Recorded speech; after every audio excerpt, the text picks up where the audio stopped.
ఇప్పటికే టీటీడీలో జరుగుతున్న చాలా వైఫల్యాలను జనం ముందుకు తీసుకొనొచ్చిన భూమన కరుణాకర్ రెడ్డి గారు, తాజాగా ఈరోజు మరో వీడియోను కూడా ఆయన దగ్గరుండి మరి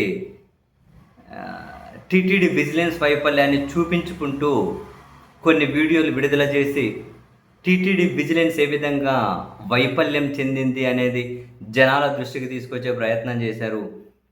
అలిపిరి జూ పార్క్ రోడ్డు, ఆ జూ పార్క్ రోడ్డులో టీటీడీ అండ్ విజిలెన్స్ అధికారుల నిర్లక్ష్యం ఏ విధంగా ఉంది ఆయన ఒక వీడియో రూపంలో అంటే ఆడ వీడియో రికార్డ్ చేసి మరీ చూపించారు.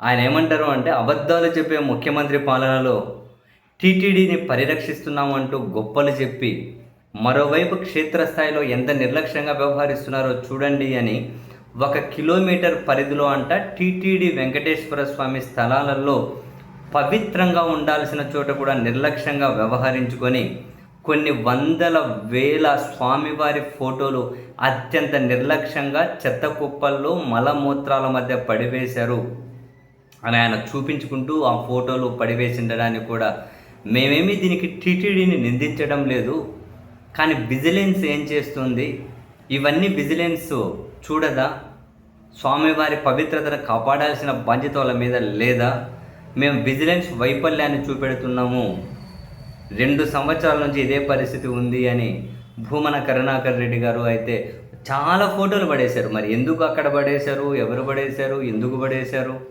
మరి నిజంగానే ఆయన చెప్పినట్లు టీటీడీ విజిలెన్స్ ఏం చేస్తుంది? ఎవరికైనా ఇప్పుడు ఇప్పుడు స్వామివారి విశ్వాసకులకు ఎవరికైనా స్వామివారి ఫోటోలు మలమూత్రాల మధ్య, బీర్ సీసాల మధ్య ఉన్నాయి అని అంటే, ఎక్కడైనా పొరపాటున ఏదైనా దేవుడికి కానీ ఏదైనా మన పొరపాటున ఏదైనా మనకు ఏదైనా కాసింత తగిలితేనే అటో ఇటో ఇట్లా అనుకుంటారు. నిజమే కదా, అందులో దేవుని ఫోటోలు అలా ఉన్నాయి అన్నప్పుడు విజిలెన్స్ ఏం చేస్తుంది అనేది భూమన కరుణాకర్ రెడ్డి గారి ప్రశ్న. అండ్ ఆయన ఇంకా ఈయనను కూడా ప్రశ్నించారు ఎవరిని, సనాతన ధర్మము సాంప్రదాయాన్ని కాపాడుతామన్న పవనానంద స్వామి మీ సనాతనం ఎలా ఏడ్చి చచ్చిందో ఒకసారి చూడండి అని చెప్పి కూడా ఆ వీడియోలో మాట్లాడుతూ అంటూ ఉన్నారు. ఆయన గురించి ఎందుకులేండి కరుణాకర్ రెడ్డి గారు, బేసిక్గా మీకైనా టైం వేస్ట్. ఏ విషయం మీద ఆయనకు నిర్ణయాలు తీసుకునే శక్తి లేదు, ఏ నిర్ణయాన్ని ఆపే శక్తి లేదు, ఏ విషయం మీద కమిటెడ్గా ఉండే అంత కన్సిస్టెన్సీ ఆయనకు లేదు. అసలు ఒక ఏదైనా సీరియస్ విషయంలో ఆయన పరిగణలోకి తీసుకోవడమే వేస్ట్.